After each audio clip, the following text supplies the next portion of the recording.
কর্তাকে কত করে বললাম, এত বাজার কি মাথায় করে টানা যায়? এই তো আর একটু। তুই পারবি হরি, তুই পারবি। চল চল, আর একটু পা চালা।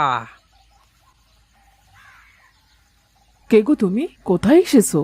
আগে আমি মেদিনীপুর থেকে এসেছি। এই কর্তামশাই আমাকে দিয়ে সুরভি দিদিমণির জন্য এই বাজারগুলো পাঠালেন। ও আচ্ছা, তুমি বুঝি তাহলে সেই মেদিনীপুর থেকে কষ্ট করে এত সব বাজার মাথায় করে আসলে? আগে গিন্নিমা, তা আপনি বুঝি সুরভি দিদিমণির শাশুড়ি হন? হ্যাঁ গো হ্যাঁ। ওগো ছোট বৌমা, এদিকে একবার এসো তো, দেখো কে এসেছে। আরে হরিদা, তুমি? হ্যাঁ হ্যাঁ গো দিদিমণি, আমি। তা এত কিছু নিয়ে এসেছো যে? তা কে নিয়ে আসবে শুনি? দেখছো না বেচারা কেমন করে অত কষ্ট করে এগুলো নিয়ে এসেছে। বাবাটাও না, কি দরকার ছিল বলো তো তোমাকে দিয়ে এত কিছু পাঠানোর? হ্যাঁ হ্যাঁ, কি যে বলো দিদিমণি, হ্যাঁ তুমি কর্তার একমাত্র মেয়ে, সে তোমাকে এসব দেবে না তো কাকে দেবে শুনি? যাও যাও বৌমা, অতিথিকে ঘরের মধ্যে নিয়ে যাও, কিছু চা নাস্তা দাও। চলো হরিদা, ভেতরে চলো। কি গো, কে এসেছে? বাড়ি থেকে হরিদা এসেছে গো। বাবা এক ঝুড়ি ভর্তি করে বাজার দিয়ে হরিদাকে পাঠিয়েছে। বাহ বাহ বাহ, এই তোমার মতো এত সুন্দর একটা বউ, তার সাথে আবার শ্বশুর এভাবে যদি বাড়ির বাজার পর্যন্ত করে দেয় তাহলে আর কি লাগে। ধুর, কি যে বলো, আমার বাবার যা কিছু আছে তার সবই তো আমাদের। আমার বাবার যা আছে তাতেই আমার চলে যাবে, তোমার বাবার কিছুই আমার লাগবে না গিন্নি, শুধু তুমি থাকলেই হবে। আমি চাই হরিদাকে নাস্তা দিয়ে আসি। হ্যাঁ হ্যাঁ, শ্বশুর বাড়ির লোক খেতে না দিলে আবার বাড়িতে গিয়ে বদনাম করবে। ও, এত খাবার, এত খাবার কি কেউ একবারে খেয়ে শেষ করতে পারে? তুমি আস্তে আস্তে খাও বাবা, অতিথি নারায়ণ। অতিথি সেবা করতে না পারলে যে এ বাড়ির মান সম্মান থাকবে না। হ্যাঁ, তোমার কপাল খুব ভালো গো দিদিমণি, এরকম একটা ভালো শাশুড়ি পেয়েছো। আমি তো দিদিমণির বাড়ির কাজের লোক, আমাকে আমাকে আপনি যে সম্মান দিলেন। ও কথা বলো না, অতিথি তো অতিথিই হয়।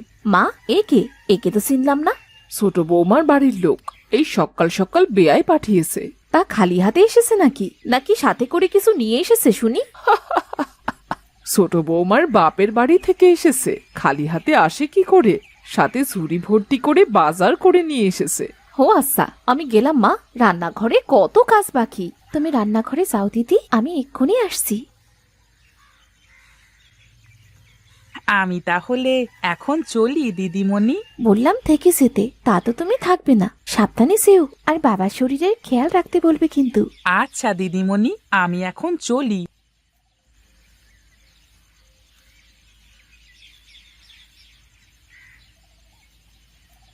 তা চলে গেছে তোমার বাপের বাড়ির লোক? হ্যাঁ দিদি, মাত্র গেল। তা কি কি দিয়ে গেল?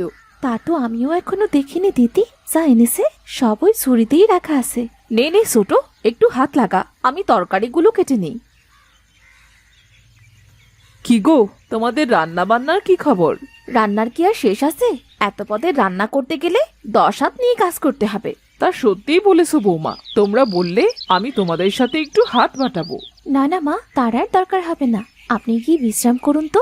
আমাকে বসিয়ে বসিয়ে খাইয়ে তাড়াতাড়ি ওপারে পাঠাতে চাও নাকি তোমরা? এই আবার কেমন কথা বললেন মা? আর কখনো এমন কথা মুখে আনবেন না। আমরা দু বোন যতদিন আছি ততদিন আপনার কোনো কাজ করতে হবে না। কি ব্যাপার, আজ যে টেবিল ভর্তি খাবার, আর মনে হচ্ছে বাড়ির সব খাবার একসাথে রান্না হয়েছে।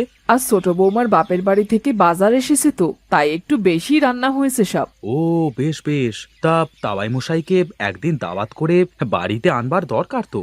হ্যাঁ, ভাবছি এবার পুজোর আগে দুই বেয়াইকে একসাথে বাড়িতে নেমন্তন্ন করব। আপনার সে আশায় বালি মা, আমার বাপসি ব্যস্ত মানুষ, তার তো কাজ করেই সময় হয় না। তা বললে কি আর হয়? মেয়ে শ্বশুর বাড়ি থেকে নেমন্তন্ন করলে সেখানে তো যেতেই হবে না? সবই আছে, সাথে যদি একটু ইলিশ মাছের ঝোল হতো না। আগে থেকে শ্বশুরের কাছে ফোন করে তো বলতে পারতে, তাহলে এত বাজার করে পাঠিয়েছে, সাথে কটা ইলিশও তো পাঠিয়ে দিত। কথা মন্দ বলনি বৌদি, তাহলে ভালোই হতো। বাড়িতে কার হাতের ইলিশের যে বেশি স্বাদ তাই তো ঠিক পাওয়া মুশকিল হয়ে যায় মাঝে মধ্যে। যা বলেছো দাদা, গিন্নিদের হাতে রান্নায় মনে হয় জাদু আছে। জাদু না রে সুজয়, বল আমাদের দুই ভাইয়ের ভাগ্য। সত্যি আগের জন্মে বোধ হয় কোনো পুণ্যে করেছিলাম, তাই তোদের মতো সোনার ছেলেকে পেটে ধরতে পেরেছি। তাই তো আমার ঘরে আজ দুটো এমন অন্নপূর্ণার মতো বৌমা পেয়েছি। তাহলে কালই বাড়িতে ইলিশ রান্নার একটা প্রতিযোগিতা হয়ে যাক নাকি রে সুজয়? তাহলে তো ভালোই হয়, আমার ইলিশে কোনো সমস্যা নেই। মা, তোমার মনে আছে ছোটবেলায় সুজয় আমার সাথে ইলিশের পেটি নিয়ে কেমন ঝগড়া করতো? হ্যাঁ রে বাবা, সেসব দিনের কথা কি আমি ভুলতে পারি? কি রে বাবা, উঠে পড়লি যে?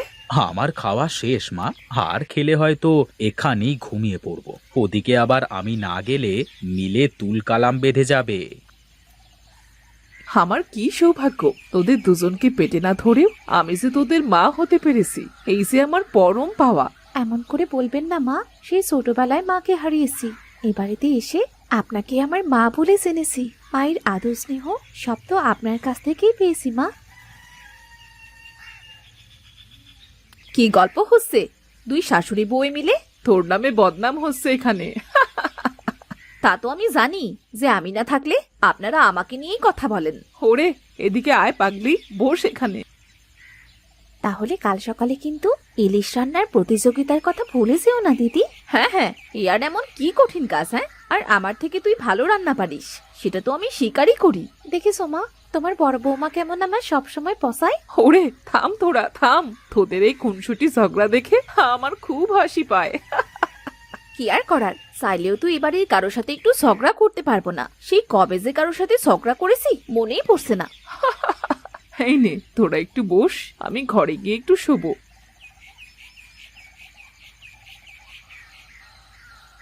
তোমার মাথায় কি তেল দিবে দিদি? না, এখন তেল নিলে আবার চুলে আঠা হয়ে যাবে। স্নানে গিয়েও তো সময় অপচয় করার মতো এত সময় আমার নেই। তাহলে এখন আমি নিচে যাই।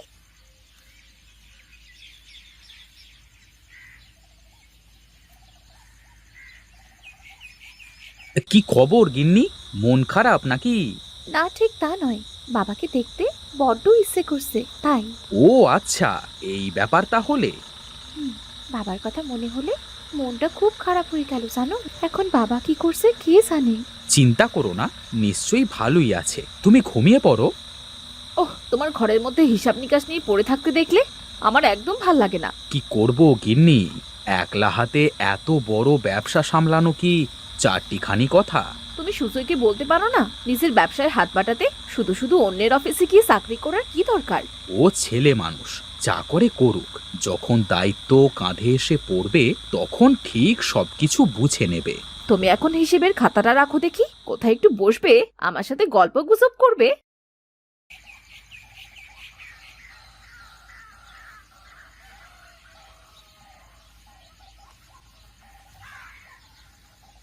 এই আমি কি দেখছি? স্বপ্ন দেখছি না তো? না না বেয়ান, স্বপ্ন না, সত্যি দেখছেন। ও ছোট বৌমা, এদিকে এসো তাড়াতাড়ি, দেখো দেখো কে এসেছে আমাদের বাড়িতে। এই পাগলি মেয়ে, এইভাবে কেউ কাঁদে? ওরে ধর ধর, মাছগুলো নে, আমার যে হাতে ব্যথা হয়ে গেল। যাও বৌমা, বেয়াইকে ভেতরে নিয়ে যাও। পাগলি মেয়ে কোথাকার, কি হয়েছে বল, এইভাবে কাঁদছিস কেন? এমনিতেই বাবা, কিছু হয়নি। কাল রাতে তোমাকে দেখতে খুব ইচ্ছে হচ্ছিল। হ্যাঁ, এই জন্যই তো আমি সকাল সকাল চলে আসলাম। আর শুনলাম যে বাড়িতে নাকি আজ ইলিশ রান্নার প্রতিযোগিতা হবে আমার দুই মেয়ের মধ্যে, তাই ইলিশ মাছ সাথে নিয়ে চলে এসেছি। তোমাকে নিশ্চয়ই সুজয় বলেছে তাই না? হ্যাঁ হ্যাঁ, তা জামাই বাবাজিকে দেখছি না যে? আজ অফিস বন্ধ, পড়ে পড়ে ঘুমাচ্ছে। এই নিন বেয়াই মশাই, নিজের হাতে চা করে আনলাম। আপনি আবার কষ্ট করে চা করতে গেলেন কেন? কি আর করব বলুন, দুই মেয়ে তো আমায় বাড়ির কোনো কাজই করতে দেয় না। তা বৌমা, তুমি দাঁড়িয়ে থাকলে কেন? তোমরা রান্নাঘরে গিয়ে রান্না শুরু করো, সবাই একসাথে বসে খেতে হবে তো নাকি?